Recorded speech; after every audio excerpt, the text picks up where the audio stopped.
qu'il faut bien comprendre en termes de relation entre notre approvisionnement alimentaire et le pétrole, c'est que sans pétrole, aujourd'hui, on ne mange pas.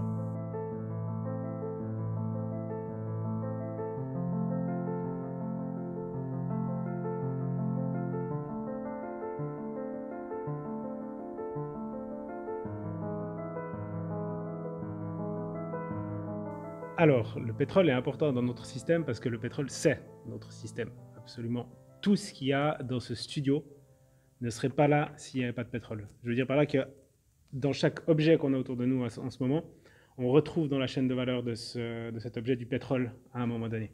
On a tellement intégré le pétrole dans notre système que le pétrole, c'est ce qui va dicter le prix des aliments.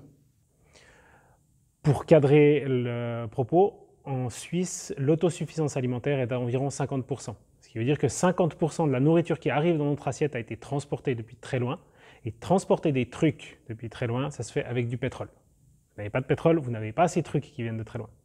En plus de ça, dans la production locale, 60% de l'énergie directe nécessaire, c'est du pétrole. Donc, si vous mettez une contrainte sur le pétrole, soit en termes de volume physique, soit en termes de prix, ça se répercute sur la sécurité alimentaire. On est dans un système mondialisé. Le pétrole étant l'énergie des transports, 90% des transports aujourd'hui dans le monde utilisent du pétrole, de 90 à 95%. C'est absolument massif et l'électrique est encore anecdotique sur ce secteur. Dans un système mondialisé, si vous coupez les transports, vous coupez en fait le système cardiaque du système mondialisé. Enfin, un dernier aspect, c'est que le pétrole, si vous prenez des courbes, alors je pense qu'on pourra en montrer une, qui montre la corrélation entre le prix du pétrole et la croissance économique, vous avez le prix du pétrole qui va fluctuer comme ça et la croissance économique qui va suivre exactement cette courbe derrière, à des petites variations près. Et donc, un choc sur le prix du pétrole, ça entraîne une crise économique qui entraîne une hausse du chômage. Et ça se vérifie très bien même en Suisse. Ce que vous allez trouver si vous tapez sur Google réserve pétrolière mondiale, vous allez tomber sur une estimation qui varie entre 40 et 50 ans. Parce qu'une fois qu'on entend ça, on entend réserve de pétrole 40-50 ans, bon bah c'est le problème dans 2 générations, donc je ne vais pas m'en occuper. Ce qu'on vous dit quand on vous dit qu'il y a des réserves pétrolières pour encore 50 ans, c'est qu'on dit qu'on a eu une croissance de production pétrolière jusqu'à maintenant qui a fait comme ça, et maintenant on a des réserves qui vont être utilisées comme ça. Donc on va se stabiliser ici, et chaque année on va utiliser le même nombre de barils de pétrole, jusqu'à dans 50 ans où là on va dire stop et du jour au lendemain il n'y en aura plus. En gros c'est ça qu'on dit. Évidemment c'est pas comme ça que ça va se passer. De la même manière, si vous jouez au rento et que je vous garantis 5 000 francs par mois, vous comptez sur ces 5 000 francs par mois après. Si je vous dis maintenant, ces 5 000 francs ils vont être de plus en plus difficiles à utiliser et chaque année je vais vous couper l'accès de 4% de vos revenus. C'est-à-dire que chaque année, votre accès à ce capital va décroître de 4%. Ce qui va se passer, c'est qu'en 15 ans, vous allez passer sous le seuil de pauvreté. Et alors qu'il vous reste en banque à peu près 2 900 000 francs. Donc vous serez riche en capital, mais vous aurez un accès qui sera de plus en plus limité aux revenus. Ce qui se passe avec le pétrole, comme on a passé le pic du pétrole conventionnel, c'est qu'on se tourne vers des sources qui sont de plus en plus difficiles d'accès. Ce qu'on appelle les pétroles non conventionnels, ou alors les pétroles, le light tight oil en anglais, les pétroles de roches non poreuses, donc, qui demandent beaucoup plus d'énergie pour aller chercher, pour être récupérés. Ce qui veut dire que la courbe ne va pas ressembler à ça, parce que de toute façon, ce qu'on cherche à faire, nous, actuellement, nous, je dis en tant qu'espèce humaine globalisée, c'est de poursuivre la croissance économique. Donc on cherche à faire augmenter cette courbe. Si on augmente cette courbe, forcément, cette échéance se rapproche dans le temps ici. Et ce qui va probablement se passer pour des raisons de limite physique et géologique à la production pétrolière. Alors, c'est très difficile de définir la date au jour près, mais ce qui va se passer de toute façon un jour ou l'autre, c'est que ce pétrole sera de plus en plus difficile d'accès. Et donc, vous aurez une décroissance qui va s'étaler dans le temps. Plus ou moins lointain dans le temps, ça peut aller jusqu'à plus l'infini, enfin jusqu'à ce qu'il n'y ait plus d'humains sur Terre. Et en fait, c'est la capacité à maintenir ce flux pétrolier, ce qu'on a dit avant, ce qui est le sang de notre économie, donc il faut voir ça comme un cœur qui bat. C'est la capacité à maintenir les battements du cœur qui va poser problème dans les prochaines années. En plus de cette notion de flux de pétrole, comme j'ai dit, il y a différents types de pétrole. Et on a du conventionnel et du non conventionnel. Le non conventionnel, vous vous en doutez, il est plus difficile à utiliser. Et ce qui compte, quand on sort un baril de terre, ce n'est pas le fait qu'on ait un volume de 160 litres devant nous, ça on s'en fout. Ce qui compte, c'est quelle est l'énergie qu'on peut tirer de ce baril. Et si vous êtes en non conventionnel, l'énergie qui va être utilisée pour faire n'importe quoi, du ski, des vagues artificielles à Sion, du parachute, c'est la partie que vous n'allez pas devoir réinvestir dans la recherche pétrolière derrière. Et cette partie-là, elle tend à diminuer. Et comme c'est plutôt cette partie-là qu'on associe à la qualité de vie, parce qu'il n'y a pas beaucoup de gens qui ont comme hobby de creuser des trous pour aller chercher du pétrole, le pouvoir d'achat, en fait, derrière va suivre. Vous avez une étude qui a été publiée dans la revue Énergie appliquée, donc Applied Energy en anglais, en décembre 2021 d'ailleurs, qui estime le pic, non pas du pétrole, mais le pic de l'énergie utile de l'humanité, qui devrait être passé ces prochaines années. Et ce qu'il faut savoir, c'est que pour contrer ce déclin-là, l'Agence internationale de l'énergie table sur un triplement de la production du pétrole non conventionnel aux États-Unis. Mais il faut savoir que les intelligences économiques du secteur disent que le grand maximum, ce sera un doublement. Et en termes de volume, ça veut dire rajouter une Russie à la production du pétrole aux États-Unis. Donc si vous avez une augmentation du prix du pétrole, ça va faire cracher la machine économique. Parce que comme on l'a dit avant, le pétrole, c'est un réactif limitant de l'économie mondiale. Si vous avez le pétrole qui devient plus cher, tout devient plus cher et vous avez une crise économique derrière. C'est d'ailleurs ce qui commence à s'observer aujourd'hui avec la hausse des prix des carburants et des combustibles. Une fois que la machine économique se crache, les gens consomment moins de pétrole. Vu que le pétrole est cher, ils disent bon, ben, je vais restreindre mon usage de la voiture ou je ne prends plus l'avion. Ce qui fait que la crise impacte les producteurs de pétrole qui doivent baisser le prix pour écouler leur production. Une fois qu'ils baissent le prix, on ne peut plus aller chercher les pétroles non conventionnels et light title aux États-Unis qui coûtent énormément cher. Et donc cette production-là s'effondre. Et donc ensuite derrière vous avez l'économie qui redémarre vu que le pétrole coûte pas cher. Mais après il vous manque du pétrole et du coup le prix du pétrole augmente. Le prix du pétrole augmente, on peut aller rechercher du pétrole de schiste, mais l'économie retombe. Enfin, c'est un jeu comme ça. Et ce qui fait qu'en fait, quand vous approchez des limites de la production pétrolière, c'est surtout le prix devient surtout oscillant. Donc ça ne se comporte pas du tout comme un bien économique standard. Et c'est ce qui va ce qui se passe là, si on regarde depuis 2008, autour de cette courbe, vous avez le prix du pétrole qui commence à faire comme ça. Et enfin depuis 2008 et puis même depuis un peu avant. Et en fait, la question, c'est à quel moment ça va décroître derrière, à quel moment on va atteindre des stades où ça coûtera tellement cher d'aller chercher du pétrole non conventionnel que les consommateurs derrière se diront, bon, bah, mollo avec cette ressource, en fait, on va essayer de vivre différemment. Pour parler en images, si on veut sortir, si on compte sur les limites géologiques pour sortir du pétrole, ça veut dire qu'on ne contrôle rien et qu'on ne fait pas les choix. C'est un peu comme si vous êtes sur l'autoroute et que vous devez prendre une sortie d'autoroute, vous devez ralentir. Vous avez deux options, soit vous freinez et vous pilotez, donc vous ralentissez, ça c'est la conséquence finale, soit vous vous dites bah, je prends la sortie d'autoroute et on verra bien, et vous comptez sur les glissières de sécurité, les rebonds, les obstacles pour arriver à 0 km/h. Vous arriverez à 0 km/h de toute façon, c'est juste que le chemin ne sera pas le même. Des intelligences économiques sur ces secteurs-là tablent plus sur au maximum dans 10 ans que dans 40 ans. Mais disons, même si c'est dans 40 ans, c'est des sujets qui sont tellement importants, des risques qui sont tellement énormes, et qui sont tellement lourds à piloter que c'est des questions qu'il faut se poser actuellement. Si on réfléchit en termes plus géologiques, géographiques, sur la plaque européenne, donc l'Europe géographique, hein, pas l'Europe politique, on est tous plus ou moins dans le même bateau. C'est-à-dire qu'on n'a pas de ressources significatives, ni de gaz, ni de pétrole. On en avait une, c'était la mer du Nord, mais elle est entrée en déclin au début des années 2000, et donc on subit le déclin. Et ce qui ressort de cette étude, c'est que tous ces pays vont passer leur pic ou ont passé leur pic de production, donc l'ont passé ou vont le passer dans la prochaine décennie.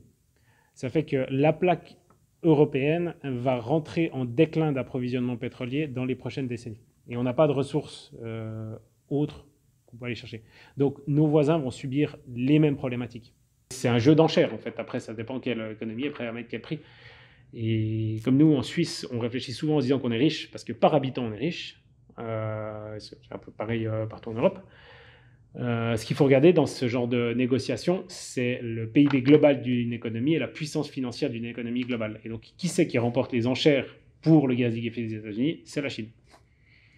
Et donc, concrètement, oui, on a des contraintes, par exemple, actuellement sur les engrais azotés, des suites du Covid et d'une production qui devient de plus en plus problématique pour des raisons géologiques.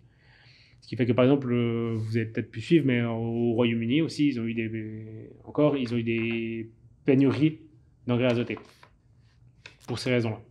Mais grosso modo, toute cette crise de la supply chain mondiale est liée bien sûr à l'arrêt des chaînes de production pendant le Covid, mais aussi à la non-capacité de redémarrer la production de pétrole et d'énergie pas chère du jour au lendemain, parce qu'on était déjà dans des situations de tension avant le Covid.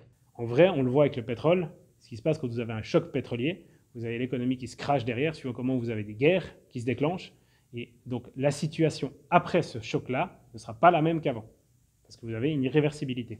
Si on veut des exemples qui sont parlants sur ces sujets-là, on a le Venezuela qui a passé un pic. Et donc, conséquence de ce choc pétrolier au Venezuela, on l'a tous en tête, mais c'est la faillite de l'État, l'effondrement des systèmes sociaux, etc., etc. Dans un pays comme ça, qui est fortement dépendant du pétrole, les carburants augmentent et les gens n'arrivent plus à vivre. Donc, ils se révoltent et on a un État qui devient autoritaire et qui les réprime par la force. On a de tels effets de seuil, de tels phénomènes, ce qu'on appelle en économie un effet cliquet. C'est-à-dire que vous mettez en place une technologie qui vous coince, qui vous fait développer ensuite des dépendances, qui vous coince dans la dépendance à cette technologie. Et avec le pétrole, on a ça absolument partout, donc on sera obligé d'y aller de manière progressive. Si on laisse le phénomène pic pétrolier gérer le problème, de nouveau, c'est très flou, mais les chiffres qui ressortent le plus, c'est une pente qui s'oriente vers 4% de baisse une fois le pic passé.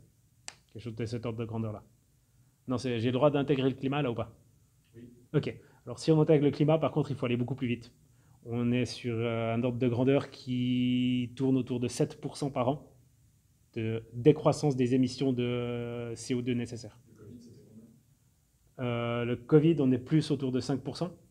Donc c'est une très bonne question en fait pour se rendre compte du... Alors encore une fois, le Covid c'était subi, donc il ne faut pas prendre ça comme exemple. Si on le choisit, ça peut être fait différemment. Mais en termes de bouleversement dans nos habitudes, ça représente un Covid chaque année, à partir de maintenant, en incrémental, donc chaque fois additionné, pendant 30 ans, jusqu'en 2050. On va peut-être parler spécifiquement de l'agriculture parce que je trouve que c'est parlant.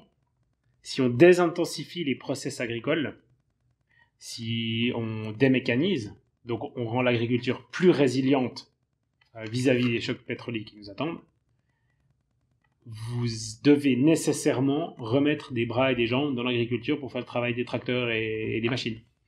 Et vous ne remplacez pas un tracteur par une personne. Vous remplacez un tracteur par, j'ai plus les ordres de grandeur en tête, mais c'est 200 personnes à peu près. Donc, ça va créer de l'emploi.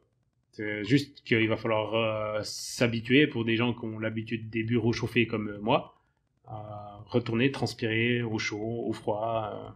Quand on a compris ça, ce lien PIB, pétrole, énergie, on se rend bien compte qu'à la fois pour le climat et pour des questions de limites physiques, on va subir ou choisir une décroissance énergétique et matérielle.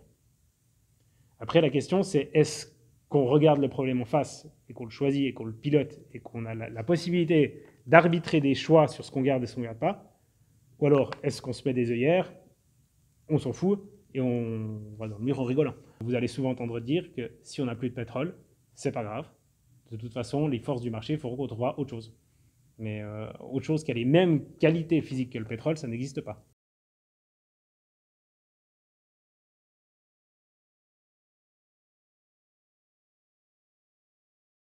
Donc en ordre de grandeur, pour faire tourner l'aéroport de Genève, il vous faut 90 à 100 TWh. Et 90 à 100 TWh, ça représente une fois et demie la production électrique suisse actuelle. Donc ça veut dire que si on veut juste maintenir l'aéroport de Genève en renouvelable, on doit doubler notre capacité de production électrique. Et donc on compte sur l'éolien solaire pour faire ce taf. Pour les avions.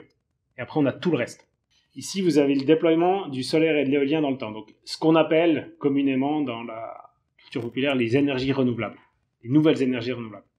Et si on regarde simplement cette courbe, on se dit, bah super, ça se déploie, ça accélère en plus, on est bientôt tiré d'affaire.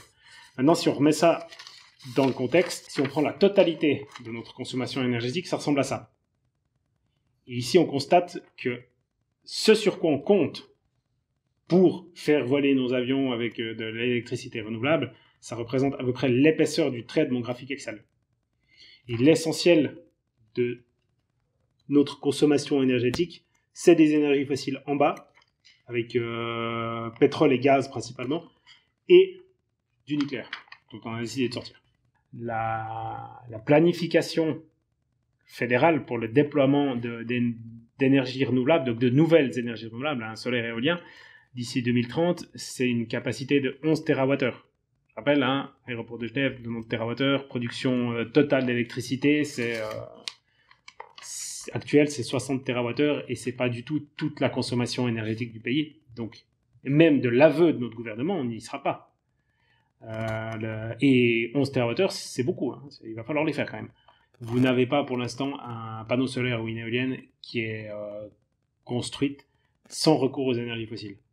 Enlever les énergies fossiles du mix, parce que pour régler la question climatique, je rappelle qu'il va falloir décarboner dans le monde entier, tout le système extractiviste qui est derrière devient moins efficace.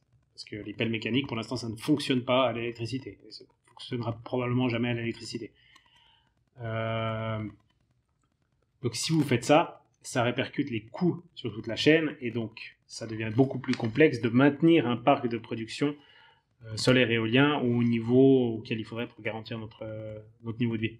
Tous les processus maintenant qui vont nécessiter plus de concentration de puissance que 150 watts par mètre carré doivent être sortis de la réflexion. J'entends par là que si vous devez alimenter un haut fourneau, par exemple, qui va vous développer une puissance de, je crois que c'est 1000 MW, vous devez réfléchir en réquisitionnant la surface autour, qui va vous fournir la biosphère pour alimenter ce haut fourneau. Et donc on se rend très vite compte que la métallurgie va diminuer. Si on commence à intégrer cette limitation de puissance de 150 watts par mètre carré, en fait, on est restreint dans les possibilités technologiques qu'on peut mettre en place, et on doit aller vers plus de sobriété en matériaux métallurgiques et en matériaux qui sont produits par l'extractivisme. En fait, on a tendance à casser cette réflexion en disant, mais de toute façon, vous voulez revenir au Moyen-Âge. Quand on s'intéresse un peu à comment était organisée la vie au Moyen-Âge, il y a certains sujets sur lesquels on pourrait s'en inspirer. Ils étaient capables de faire fonctionner des villes de 200 000 habitants 100% renouvelables. Ça, on est incapable de le faire aujourd'hui. Donc, faut pas non plus tout jeter du Moyen-Âge. C'était pas non plus des imbéciles. Est-ce que les gens sont suffisamment conscients des risques et des enjeux? Ça, je ne pense pas. Donc, est-ce qu'il faut attendre une action politicienne forte dans un système démocratique comme le nôtre? Je pense que non. Je pense que ça passera nécessairement par une acceptabilité sociale en amont qui permettra aux politiques d'agir. Et en général, cette acceptabilité sociale, elle passe à la fois par la pédagogie du problème, donc se rendre compte des risques, se rendre compte de pourquoi on demande de changer, pourquoi ça fait sens de changer dans une direction et pas dans une autre super techno croissance verte machin. Ensuite, derrière, vous avez encore le problème d'acceptabilité en termes d'inégalité.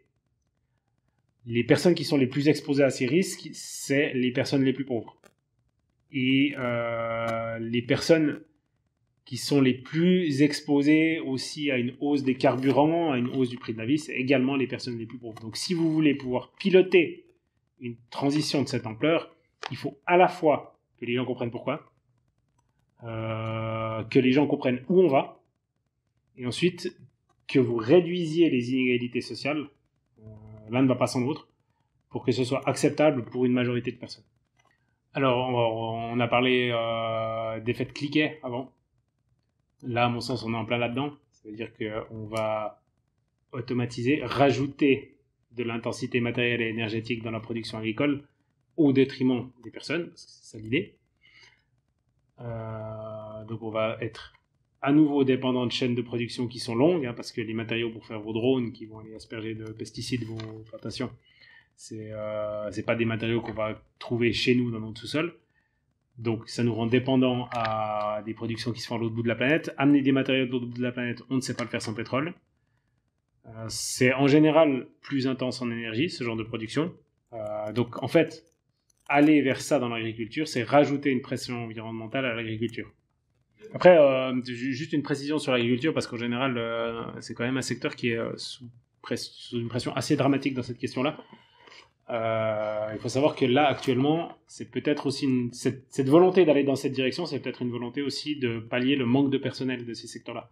Et ça, c'est pas la faute des agriculteurs ou des agricultrices, c'est un peu une faute sociétale collective. On leur a demandé de plus en plus de produire moins cher, plus vite, plus. Et dans cette transition-là, ça va être nécessaire de les accompagner en fait et de remettre sur le devant de la scène ces professions, réattirer du personnel. Et ça veut dire, par effet de vase communicant, ça, pour les consommateurs, réaccepter de payer la nourriture un peu plus cher. Et donc ça fait 30 ans qu'on attend là, concrètement, voire même qu'on empire la situation de départ. Et alors non, on ne peut plus se permettre d'attendre. Quand on parle de ces 5 à 6%, jusqu'à 7% de décroissance par an, c'est un choc qui est énorme pour nos sociétés. Et plus on attend, plus il sera violent. Et donc on va se retrouver confronté à de plus en plus de problèmes avec de moins en moins de moyens pour les régler. Alors, depuis l'interview, il s'est quand même passé quelques trucs sur le marché de l'énergie, notamment une guerre. La conséquence de cette guerre, c'est un accélérateur des phénomènes qui étaient sous-jacents. Si on regarde purement le secteur de l'énergie, après, on ne va pas s'étendre sur toutes les conséquences dramatiques humanitaires. Sur le secteur de l'énergie, on avait déjà un secteur qui était contraint, de l'énergie fossile notamment, qui était sous tension des suites de la pandémie de coronavirus. Donc les stocks stratégiques avaient baissé, la production peinait à se réactiver au niveau pré-pandémie. Et à partir de là, la Russie était un acteur très important pour cette reprise. La Russie, c'est 10% des hydrocarbures mondiaux. Là, je pense qu'on est tous en train de prendre conscience assez brutalement. Cette production a potentiellement passé, notamment au niveau du pétrole, la production a probablement passé son pic en 2019, d'après les aveux même du ministère de l'énergie russe. Ensuite, au niveau des perspectives énergétiques, l'Agence internationale de l'énergie tablait sur une augmentation de la production de pétrole de schiste américaine durant les 10 prochaines années d'environ l'équivalent de la Russie. Sachant ça, et sachant que maintenant on va chercher à se passer de la production russe, vous devez rajouter encore un miracle de cette ampleur-là pour compenser le déclin du côté de la Russie. Ce qui veut dire que la perspective de ne pas passer par un pic pétrolier dans les années 2020 s'éloigne de plus en plus. Elle était déjà hautement improbable avant, elle le sera d'autant plus après la crise ukrainienne. Qu'est-ce qu'on apprend aussi avec la crise ukrainienne? C'est tout le monde a vu qu'il y a des menaces sur l'approvisionnement alimentaire mondial, l'Ukraine étant l'un des plus grands greniers mondiaux, du fait d'un sol qui est très humifère, enfin, c'est des questions géologiques. Quand on a ces tensions qui arrivent, les économies qui sont exportatrices, comme par exemple l'Argentine, ont un réflexe, c'est de dire bon, on bloque les exportations, parce qu'on garde pour nous.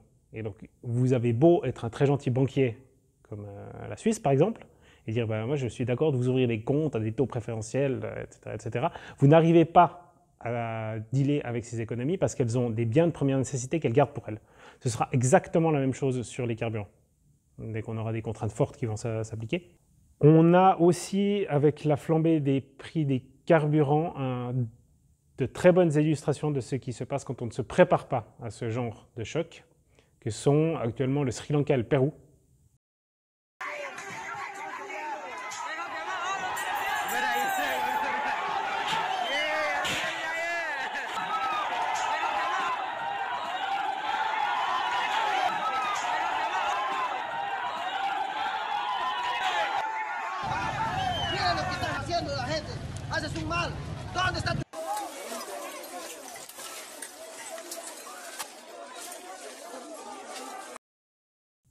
Où vous avez les personnes qui dépendent de plus des carburants pour fonctionner, qui se révoltent et Qui sont ces personnes? Ce sont les transporteurs et les agriculteurs. On voit que dans ce cas, c'est très difficile de mettre en place dans l'urgence des politiques qui permettent à ces personnes de s'approvisionner physiquement pour faire tourner l'ensemble de la société. Et donc, même si dans les économies développées, on peut toujours se reposer sur le fait qu'on a du pouvoir d'achat, et donc on arrivera à gagner des enchères pour s'approvisionner dans un monde en déclin structurel pétrolier, les prix vont monter. Et donc, les personnes qui fournissent des services essentiels à la société vont avoir de la peine à fonctionner. Ça va exacerber les tensions sociales, ça va exacerber les inégalités et ça va exacerber ces phénomènes de révolte qu'on observait déjà à l'époque des Gilets jaunes. Tout ce qui ne se fait pas par des politiques organisées, acceptées par la population, va se faire dans la douleur, par des contraintes prises sur des gens qui sont déjà sous contrainte, par des affrontements sociaux. Même si vous n'êtes pas sensible à ces engagements-là, vous avez un intérêt à vous réorganiser parce qu'on va être contraint en énergie. Donc de toute façon, c'est des efforts qu'il va falloir fournir et plus vite on s'y mettra, mieux ça va se passer. Pour le pic pétrolier, on se demande souvent pour quand est-ce que c'est, précisément. Et c'est impossible de définir une date parce qu'en termes de pic pétrolier, on parle d'une limite floue. Ça dépend tellement de facteurs socio-économiques ou de contexte de guerre ou autre, ou même de potentiel de production en fonction de l'évolution du climat, par exemple, que c'est impossible à définir une date précise. Par contre, ce qui émerge de plus en plus, c'est qu'il est très probable que cette date se situe dans les années 2020. Très probable ne veut pas dire 100%, donc on pourrait se raccrocher à cette espèce de mythe, pas un mythe, mais la tendance naturelle du cerveau à aller se rattacher à dire oui, bon, mais il y a peut-être 10% de chances que ça se passe bien, mais il faut bien comprendre que c'est un risque qui est tellement énorme pour nos sociétés de passer un pic pétrolier sans l'avoir préparé, que même si on a même une probabilité de 50% justifie d'y mettre tous les efforts du monde. Quand on a en tête les ordres de grandeur de la transition qui nous attend et les rythmes auxquels il va falloir la prendre, on n'est plus dans une discussion où il faut se demander si les personnes qui voulaient aller vers un monde moins intense en énergie, en transformation de l'environnement, etc., avaient raison ou tort, en fait. On est dans une situation où on n'a plus le choix d'y aller. Et donc, il faut absolument sortir de ces clivages-là et y aller le plus vite possible. Vraiment, prenez le temps de bien comprendre ce problème, de le regarder en face. Voilà, accepter, c'est pas forcément agréable tout de suite. Et ensuite, regardez aussi en face ce qu'on va devoir abandonner pour faire cette transition. Et c'est pas forcément désagréable non plus de se dire tiens, ça ce sera terminé. Je reviens par exemple sur les animaux, l'élevage intensif. C'est pas forcément un drame si on arrête avec ça. L'exploitation pétrolière dans les pays du Sud, c'est quand on va vraiment voir ce que c'est pas forcément un drame non plus qu'on arrête de faire ça. Et par contre, il y a de très belles choses qui peuvent émerger de cette réflexion. On a la chance, entre guillemets, d'être dans une génération où il y a tout qui est à réinventer. Ça, c'est stimulant. Ça va être difficile, il va falloir bosser, mais ça va être intéressant.